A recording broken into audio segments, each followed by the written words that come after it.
Bueno, volvemos al trabajo práctico. ¿Alguien se ofrece para contarme un poco los hechos? ¿Qué pasó acá en Mar Chiquita, Mar del Plata? ¿Qué está pasando?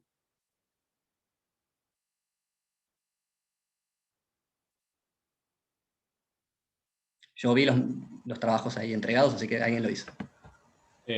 Crearon una nueva prenda especializada para las personas musulmanas, para las mujeres precisamente, que se llamaba burkinis, Sí. que permitía tapar todas las partes del cuerpo que el Corán no permite que se muestren al resto.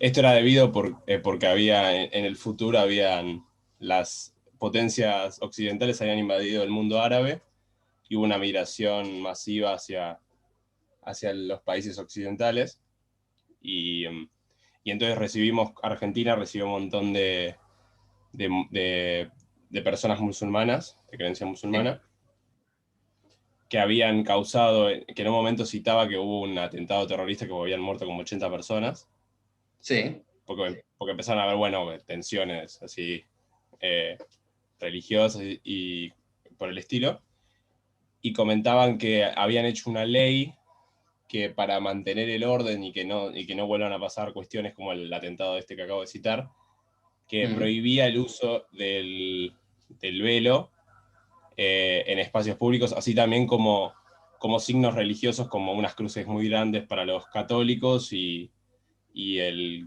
kipá para los judíos. Sí. Y entonces contaba que el fallo decía que las localidades de la costa empezaron a prohibir el uso de esta nueva prenda llamada burkini, apoyándose en la ley del 2026, esta que cito, Sí.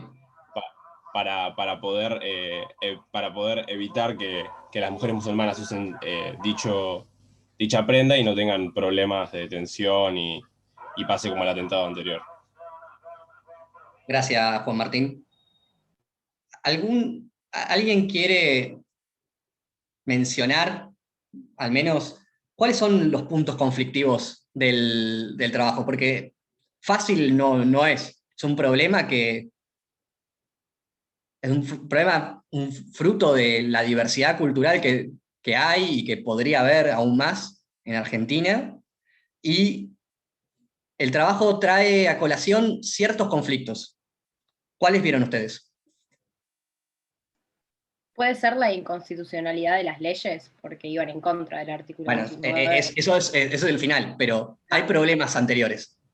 Sí, justo lo que dijiste antes del break, de cuando la libertad, o sea, lo propio de cada uno afecta al orden público, que era en este caso las tensiones por cuestiones religiosas. Está bien. Hay una cuestión de orden. Pero hay debates filosóficos muy fuertes atrás de todo este trabajo. Uno podría ser, imagino que habrán visto Unorthodox o poco ortodoxa en Netflix. Ahí hay un debate, una tensión, si quieren, entre dos formas de entender la autonomía, por lo menos. La autonomía de los grupos, en ese caso, los judíos ortodoxos, o en este caso, los musulmanes, tienen derecho a vivir su vida como quieren, en principio, dirían unos. Pero después también hay otro, eso entra en conflicto, en principio, con otra forma de entender la autonomía, que es la autonomía de las mujeres. ¿En qué medida las mujeres están siendo, si quieren, ahí subyugadas por usar este velo, que no tienen que llevarlo los hombres, obviamente? Entonces ahí aparece una problemática fuerte. Otra problemática fuerte es qué puede decir la democracia sobre cómo cada uno de nosotros se viste. Eso es un debate muy fuerte. ¿Qué tiene para decir ahí la comunidad política? Y también qué tiene para decir el Poder Judicial sobre todo esto. Son una serie de problemas que están en el trabajo y que me interesaría que los discutamos a lo largo de esta clase. Esta situación está ocurriendo en Francia en este momento, Exactamente. De hecho, lo robamos de Francia, Candela. Muy bien. En buenísimo. Suiza. Pero no hay ningún... Hay algunas cosas propias de Francia, que ellos tienen ahí un compromiso muy grande con la neutralidad, con el laicismo, que tal vez nosotros no tenemos, pero nosotros tenemos ahí un compromiso más o menos fuerte con el catolicismo, así que también podría haber ahí conflictos. Pero bueno, sí, es un caso típico de Francia, pero Pato, que se puede dar en cualquier lugar del mundo. Sí, Ignacio. no, perdón, sabes que investigando a fines de marzo un plebiscito en Suiza, que creo que se ganó por el 52% en cuanto al tema de muy parecido al que planteaste en el trabajo práctico. Ok, sí, sí, sí, sí. Es algo que se está discutiendo en toda Europa, definitivamente. Si se puede usar los símbolos religiosos en las escuelas, en el ámbito público, en los hospitales, en las oficinas públicas, también en las playas. Así que en un contexto de, bueno, yo creo que me crié en ese contexto de la guerra al islamismo. Esto sigue teniendo coletazos y esto está pasando. Eh, bueno, ¿cómo resolvemos este problema? ¿Cómo resolvemos, como dijo Lucía, esta cuestión de la constitucionalidad o no? ¿Qué artículo hay que aplicar? Yo lo resolví por dos caminos diferentes. Uno es el filosófico que estábamos hablando recién, que me lo guié más con el texto de Nino, Sí, y otro es fundamentar bastante en derecho en cuanto a la responsabilidad internacional, y mencioné la Convención Americana de Derechos Humanos, la mencioné bastante. ok. Ahora no me acuerdo los artículos, pero ya los busco. Y Pero bueno, en el 75, 18, de 22. la Constitución, ¿cuál Sí, la dirías que es? Constitución Nacional también. En El el artículo artículo 12 creo de que la Convención. 23 o el 27. El artículo 19 de la Constitución es el que se está discutiendo. Bien. ¿No? ¿Y por qué no el 18? Porque el 18 trata de la intimidad. ¿Y cuál es la diferencia entre estas dos cosas? La intimidad son las acciones que vos haces en tu intimidad y que los terceros no pueden tener conocimiento, y las que trata el 19 es aquellas acciones que los terceros pueden tener conocimiento pero no pueden interferir. O sea, en la intimidad tampoco pueden interferir siempre y cuando sea legítimo, pero bueno, no las conocen también. Esa es la diferencia. Definitivamente, Nino ahí explica, porque acá hay un problema muy grande. Hay una confusión tremenda y que sigue existiendo hoy en los jueces, en los abogados, que confunden intimidad con privacidad. Muy bien. Que responden, para Nino al menos, a cosas diferentes. Regulan de manera diferente y tienen alcances diferentes. ¿Por qué digo que hay una confusión? Porque en Estados Unidos se suele hablar de privacy para hablar de intimidad. Cuando la Constitución establece, como no hay un derecho a la privacidad, la jurisprudencia norteamericana lo que hizo fue extraerlo del principio de lo que nosotros diríamos intimidad, lo que ellos llaman privacy, y de otros artículos constitucionales. Entonces, la doctrina norteamericana empezó a hablar de este privacy, privacy, privacy, pero hablando de la intimidad y extrapolándolo a las acciones privadas.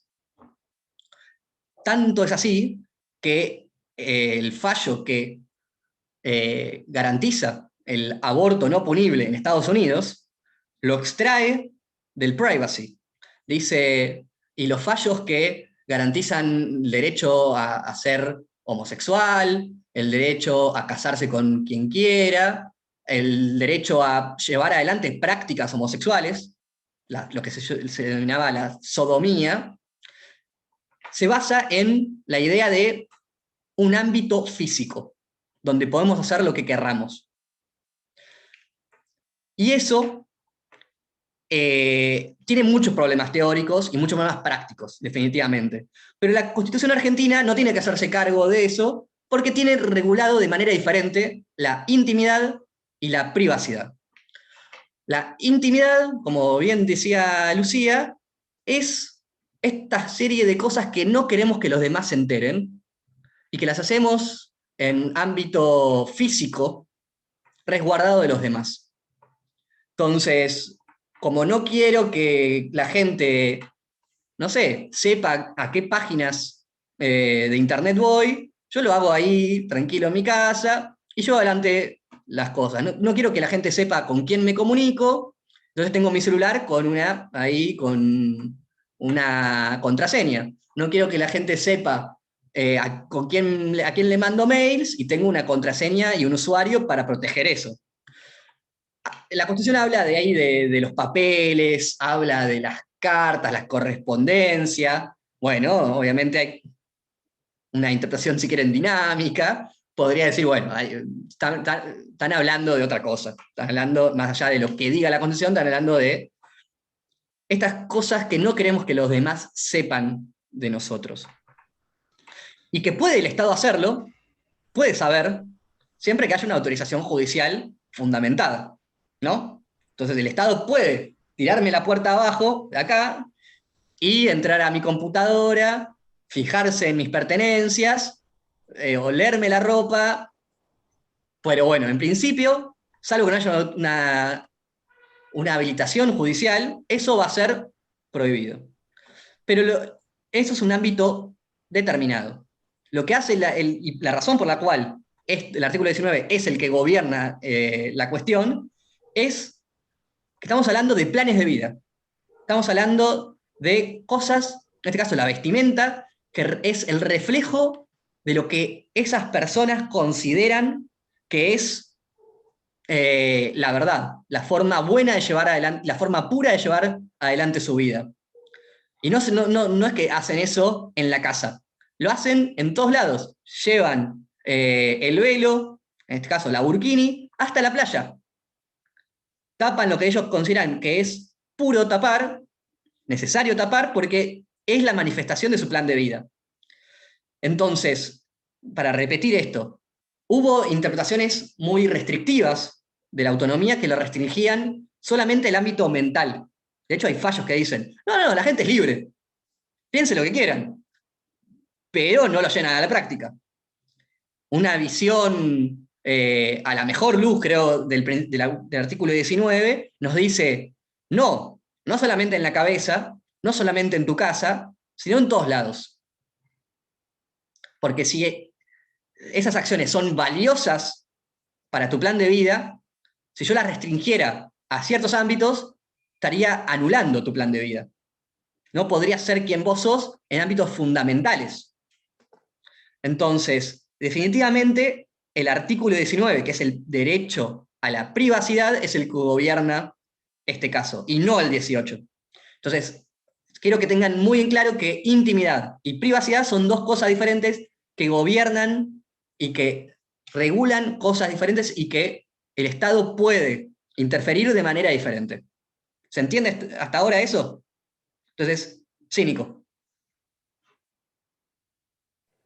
De vuelta, remarcar esto que dice Patricio. Disculpen que soy como el angelito bueno de Patricio, me parece hoy. ¿Me escuchan? Sí. Sí, se escucha. La Corte Suprema de Justicia de la Nación tenía establecido jurisprudencialmente que el principio de autonomía regulaba los pensamientos. ¿Está bien? Nosotros no damos el fallo, pero se lo podemos subir si quieren. Y esta jurisprudencia no es vieja, cambió en el 83. A partir del 84 cambió esta doctrina judicial de la Corte Suprema Argentina. ¿Me escuchan? Yo los veo todos congelados. No, se escucha bien. Sí, se escucha. Perfecto, ¿Me escuchan? perfecto. Y esta interpretación que hacía la Corte es absolutamente inconstitucional. La Constitución, el artículo 19, habla de acciones, no de pensamientos. Con lo cual, lo que está garantizando la Constitución es un ámbito de libertad para realizar acciones, no para pensar. Y eso tiene que estar muy claro, y también tiene que tener en cuenta de que hasta hace 40 años la Corte decía otra cosa. Por eso es tan importante conocer bien los principios, bien de dónde viene y cuál es la realidad, hasta dónde, porque los retrocesos pueden ocurrir. Tal cual. Entonces, eso es muy importante que lo entiendan y que lo tengan en cuenta.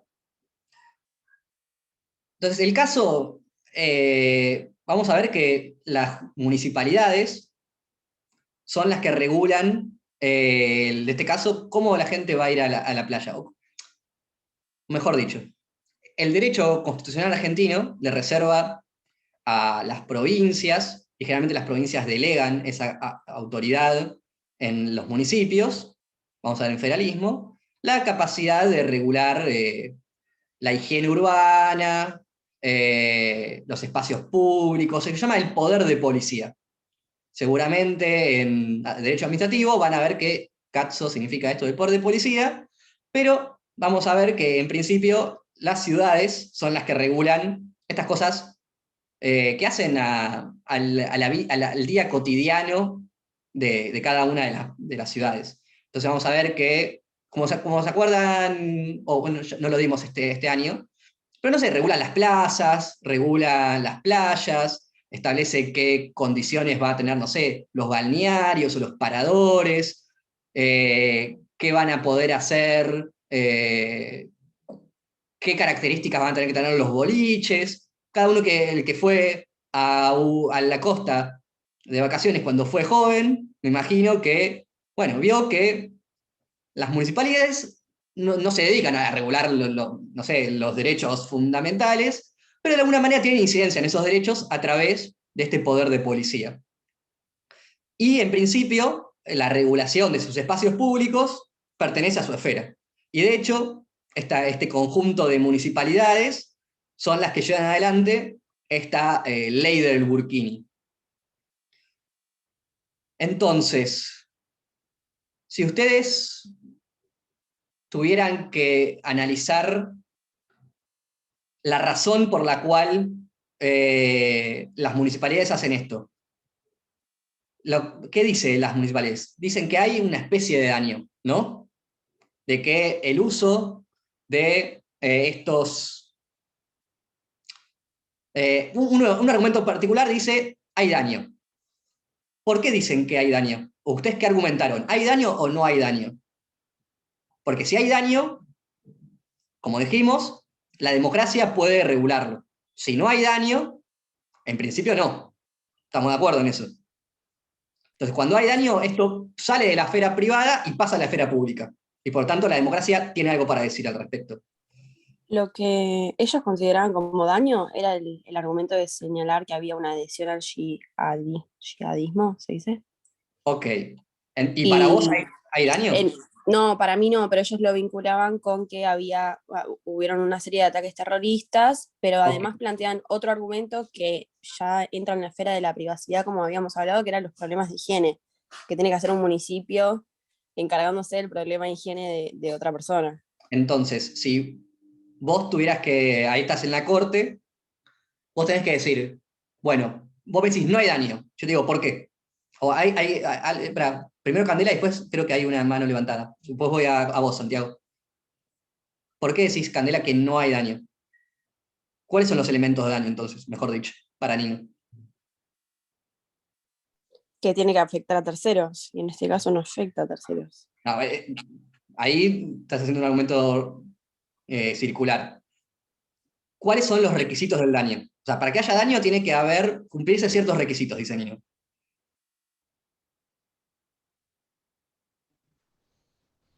Bueno, si querés, Santiago.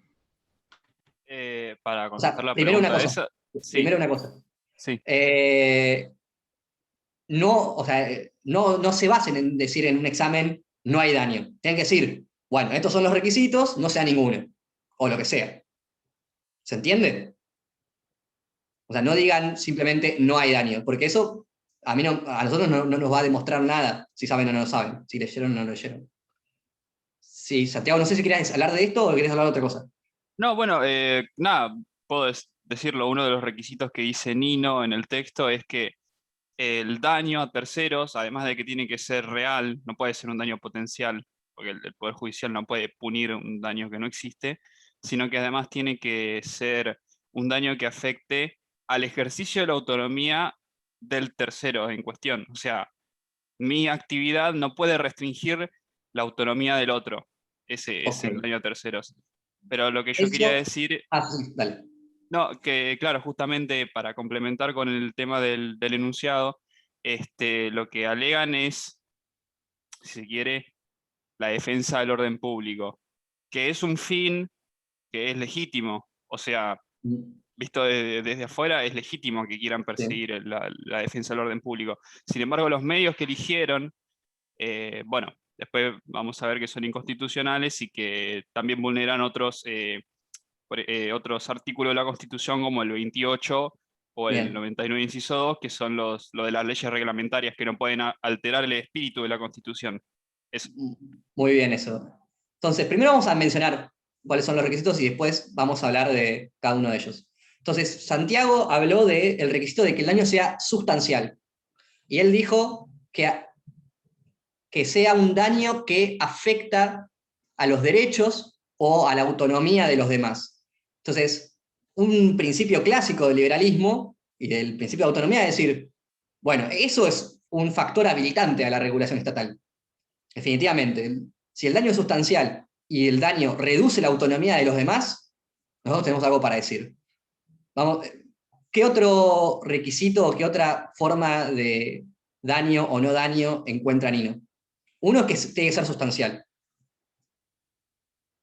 Dice también que el daño no debe ser producto de la intolerancia de terceros. Como yo argumenté que desde este lado se ve que la población piensa que todos los musulmanes son terroristas y que por esto tienen miedo o puede asustar al orden público que usen sus vestimentas típicas y que en realidad no constituye un daño sustancial y que por esto vulnera el principio de autonomía personal de las personas que quieren profesar su culto libremente en el ámbito Perfecto. público. Perfecto. Entonces, eso es otra categoría que utiliza Nino, que es, no es daño si es fruto de una intolerancia. Si yo odio a los gays y veo a una persona de la mano con una persona del mismo sexo y a mí me agarra un patatús, bueno, no, ahí no va a haber daño. Si yo soy un intolerante, no, eso no implica un daño. ¿Qué otra cosa dice Nino al respecto del daño? El que se produce por la interferencia misma del Estado. No es daño el que se produce por la prohibición, por ejemplo, como lo de la ley seca, da el Claro. ejemplo Nino, Sí. que en vez de solucionar el problema lo agravó. Entonces, es como si yo dijera, voy a prohibir el consumo de estupefacientes, porque bueno, hay bandas en los barrios que están matando por el manejo del narcotráfico. Él dice, bueno, eso es un argumento circular. Prohíbo una acción porque yo mismo la estoy prohibiendo. Entonces, eso es también una cosa que ahí dice Nino que no puede computarse como daño. ¿Y qué más? Hay un último aspecto que analiza Nino. La repetición. Exactamente. ¿Qué dice Martina?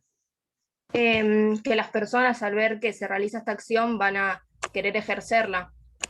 Por ejemplo, no sé, si yo veo a musulmanes, voy a querer convertirme en musulmana, que esto yo lo planteé cuando hablan de prohibir profesar el kurdo en las escuelas, porque se trata de menores de edad, Sí. y como que, bueno, podría condicionar en un futuro que ahí sí sería constitucional prohibirlo, pero en un caso de, no sé, personas mayores de edad que profesan su culto libremente, ¿por qué voy a querer restringir esto? Entonces ahí Nino dice, acá hay una parte muy importante que es el consentimiento. El consentimiento es parte del derecho y del derecho liberal. Lo que nos dice el consentimiento es que hay algo en nosotros que si bien una conducta puede influirnos, nosotros somos capaces. Y al haber consentimiento, esa conducta pasa a ser mía. Es como si yo la hubiera tomado. Entonces, cuando yo doy consentimiento de establecer una relación sexual, ahí estamos llevando adelante una relación consentida, ¿no? Entonces, una visión liberal y respetuosa del principio de autonomía no podría decir, no, la adhesión al yihadismo. ¿Por qué? Porque la adhesión al yihadismo, porque el uso de burkini no podría ser prohibida si eso genera efectos en, por ejemplo, en la adhesión al yihadismo, pues la adhesión al yihadismo implica, diría Nino, una adhesión voluntaria. Tiene que haber un consentimiento. Entonces, si después la persona, no sé, lleva adelante un atentado, bueno, tendremos que penar. Pero no podemos penarlo el otro porque puede llegar a tener una influencia. Nino dice, esto va en contra del principio de dignidad de las personas. El principio que entiende que cada uno de nosotros tenemos voluntad, tenemos capacidad y tenemos la capacidad de llevar adelante planes de vida autónomos. Entonces, digamos, primero el daño tiene que ser sustancial. Esto es muy importante. Esto implica una contrastación entre la centralidad que tiene la actividad en el plan de vida de la persona y las repercusiones que tiene en los demás. ¿Se entiende esto? Ahí lo que tiene que hacer el Estado es entrar en una ponderación, si quieren llamarlo así. Y tiene que ver si estas acciones, qué lugar tienen estas acciones en el plan de vida de una persona y cuánto afecta en la autonomía y en los derechos a los demás.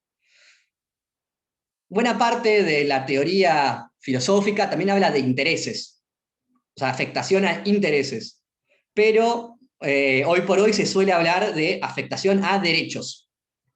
Entonces, la afectación a derechos es la que posibilita la regulación estatal. Esto es muy importante que lo tengan en cuenta. Entonces, tiene que haber un daño sustancial y tiene que haber un análisis sobre centralidad de la acción y la vulneración o la disminución en el goce de derechos o en la autonomía de los demás. Entonces, ahí podremos ver si hay medidas de bajo costo o un costo menor. Hay que ver si hay un daño menos importante.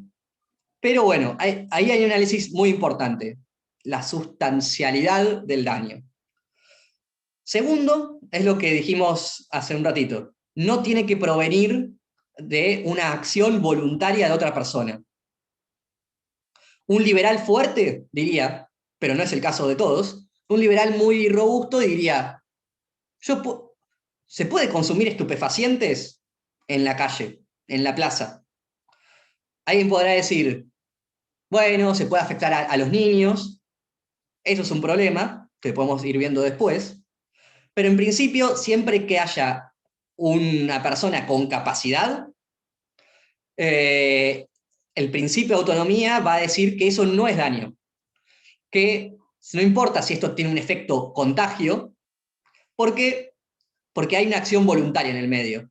Y si otra persona decide empezar a consumir estupefacientes porque vio a otra en Plaza Las Heras fumándose un porro, eso no va a poder ser justificatorio de una intervención o una interferencia estatal sobre la conducta del primer agente. ¿Por qué? Porque entendemos que las personas tienen voluntad, tienen dignidad, y si no, estaríamos violando su dignidad, diría Kant. Tercero, no tiene que ser fruto de la intolerancia. Eso significa que, si bien puede haber daños, eso no va a poder ser utilizable para regular la conducta. Yo no sé si ya quedó viejo este ejemplo, pero hace unos años había surgido unos audios que se viralizaron, que se conoció como la cheta de Nordelta. Victoria, vos estás ahí. Sí, sí, ¿Te acordás sí. qué pasaba? O Mari, ¿qué pasó en esos audios? ¿No era la del mate? Estaba indignada tipo por la gente que estaba alrededor de, creo que era una pileta o algo así, Sí. y como que decía que le afecta con los perros o algo, o no sé qué, y le Era un lago. sí, y le afectaba como a su vista, a la estética, como que le afecta eso, la estética visual. Sí, sí, sí. Tremendo. Era una afrenta moral y estética, algo así decía.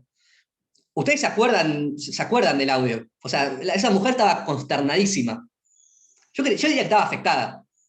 Y Eh, sí, encima se ponía ella en un lugar superior, o sea, yo sí, sí, estoy sí, sí. acá en Nordelta, ¿cómo tengo que aguantar esta Que tomen situación, mate. digamos? Sí, sí, sí. O sea, tomar mate era una acción dañosa para ella. Pero esa acción, o sea, ese daño, si quieren, podemos hablar si era sustancial o no, pero definitivamente era fruto de la intolerancia. O sea, ella tenía algo contra la gente que toma mate, tenía algo contra que estén con los perros y que a ella le causaba ahí era un horror para ella. Pero, Prejuicio. digamos, era fruto de la intolerancia. Y Nino diría ahí, no, esto no es posible utilizar este argumento, utilizar esto para argumentar que hay daño. Y por último está lo que decía Santiago, que es esto de que no es daño el producido por la propia interferencia estatal. Entonces, el narcotráfico, o las guerras, o las muertes que hay por narcotráfico, un liberal muy fuerte diría, no, bueno, pero eso es fruto de tu prohibición. Entonces vos no podés alegar la violencia que hay por un mercado negro que vos mismo creaste. En principio, es lo mismo que dice Nino con la ley seca, que la ley seca es un ejemplo que no sé si a ustedes les representa algo.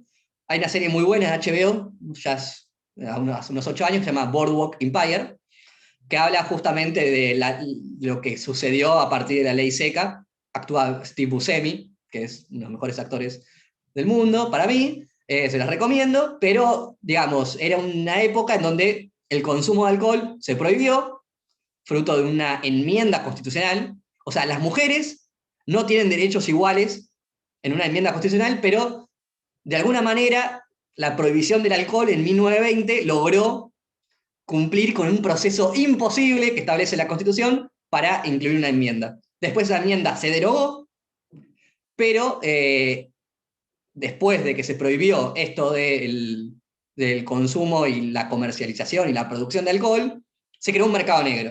Entonces lo que dice Nino es, bueno, el mercado negro provocó guerras entre mafias, obvio. Pero entonces eso no es una buena razón para prohibir el consumo, la fabricación y la distribución y comercialización del alcohol. O sea, es un argumento circular, un argumento redundante. Sí, Ignacio. No, como anécdota, el padre de Kennedy, el presidente de Estados Unidos, hizo su fortuna de esa forma, con la Claro. ESI. Eso benefició a muchas personas que Y estaban es ahí. una consecuencia positiva. Sí. Bueno, entonces, sabemos cuáles son cada una de las características que tiene que haber para que haya daño. Entonces, ¿ustedes cómo vincularían cada uno de ahí de los argumentos? Creo que alguna de ustedes, Martina, mencionó la del yihadismo, claramente es la de la acción voluntaria de otra persona. Pero ¿cómo ustedes dirían que cada uno de esos argumentos no cumple con los requisitos de daño?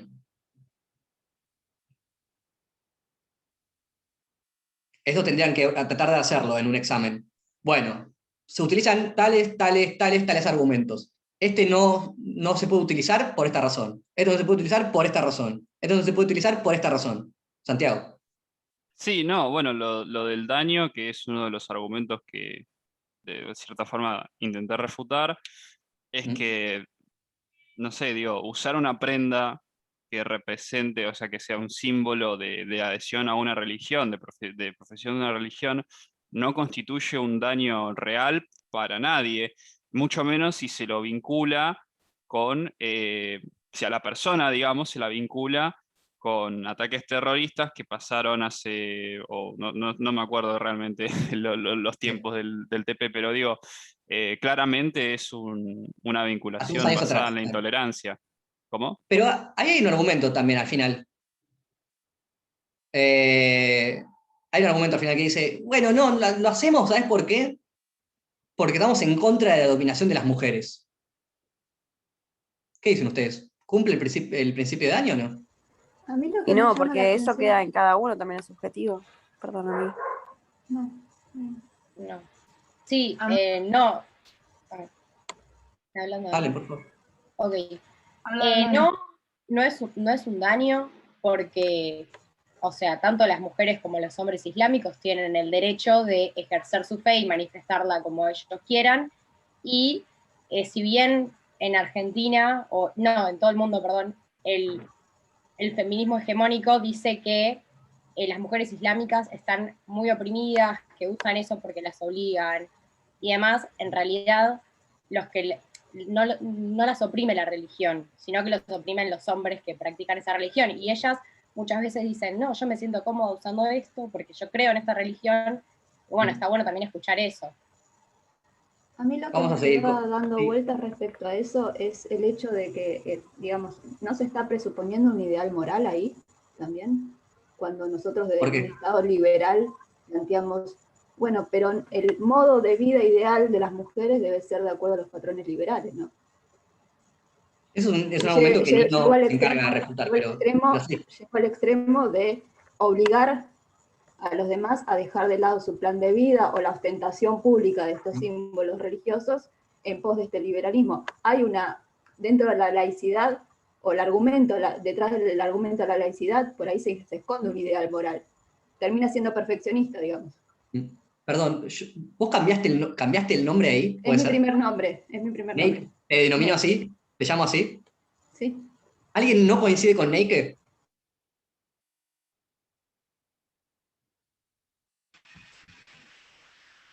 Nadie.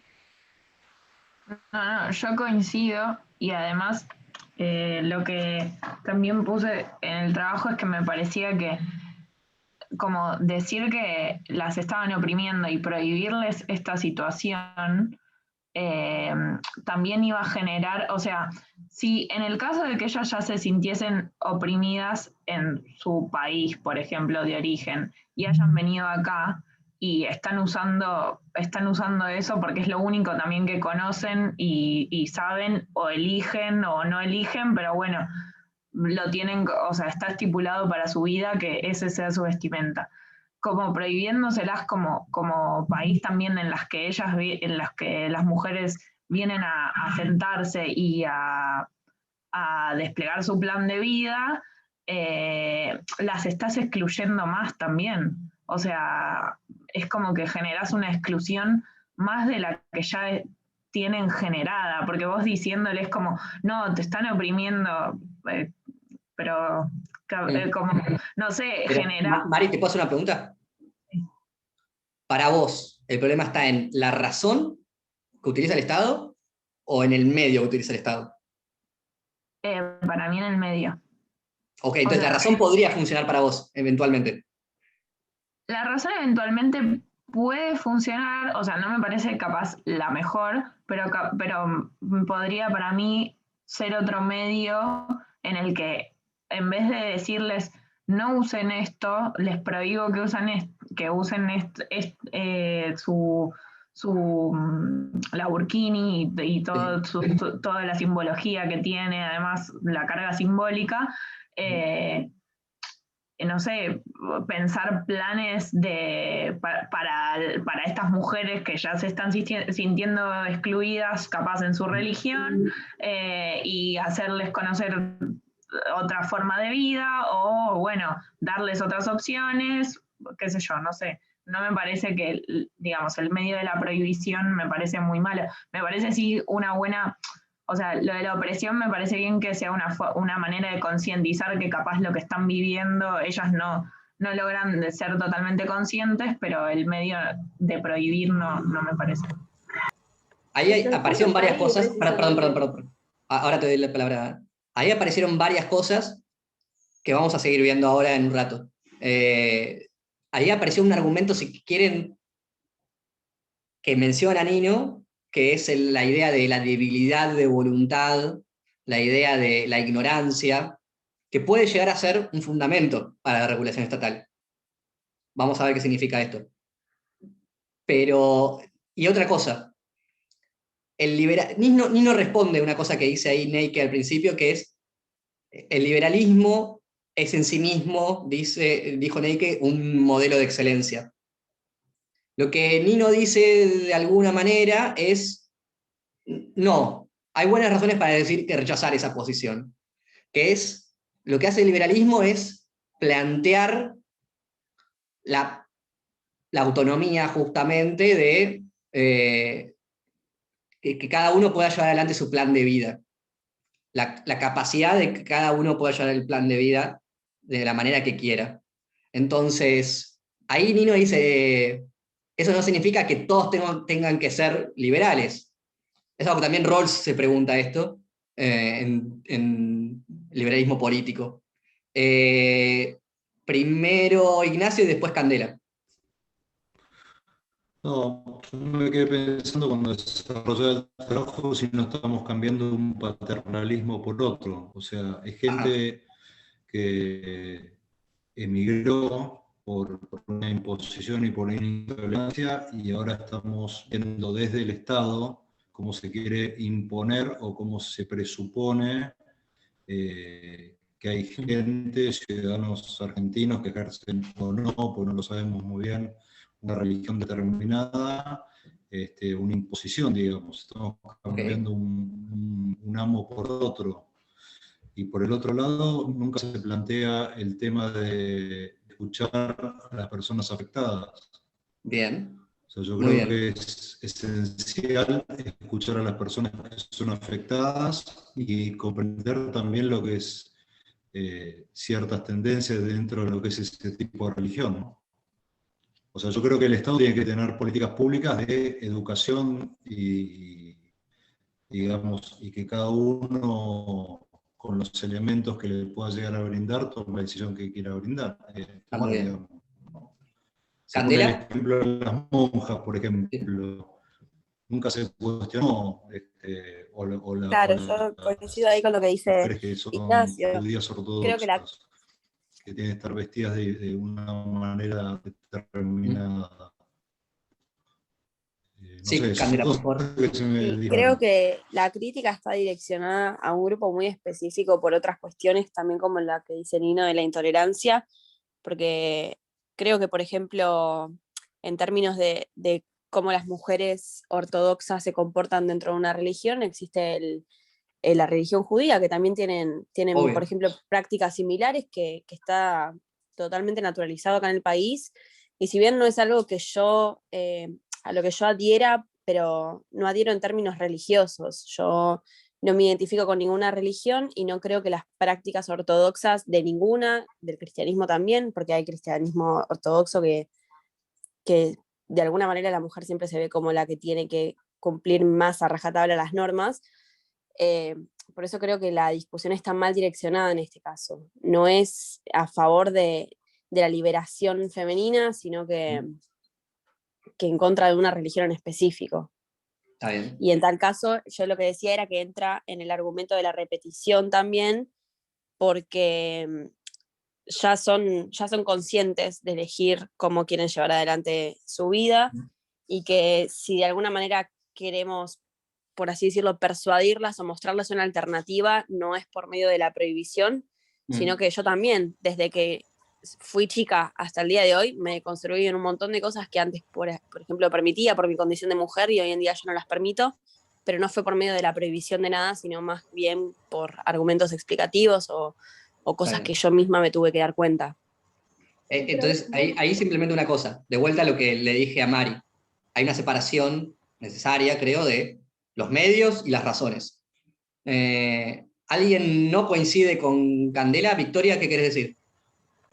No, yo por ahí pensaba que capaz que como mostrándole otra religión o otra forma de verla, digamos, de hacer la vida cotidiana, también se le está implementando como un estado perfeccionista, en el sentido de que no coincido, por ejemplo, con tu religión o lo que haces, te muestro otra cosa. Como que lo veo como que la mujer, o sea, en el sentido de que ya lo decidió cómo quiere vivir o la religión que necesita o que cree, como que el Estado no tendría que por qué mostrarle otras cosas, digamos. No tenía que mostrar otras cosas. O no, o sea, capaz que como que abiertamente sí, pero capaz que imponiéndole, por ejemplo, otras cosas sería como algo más perfeccionista en el sentido de que no tolera mucho esa religión. Claro. Por ejemplo, un católico no le mostrarían otras alternativas.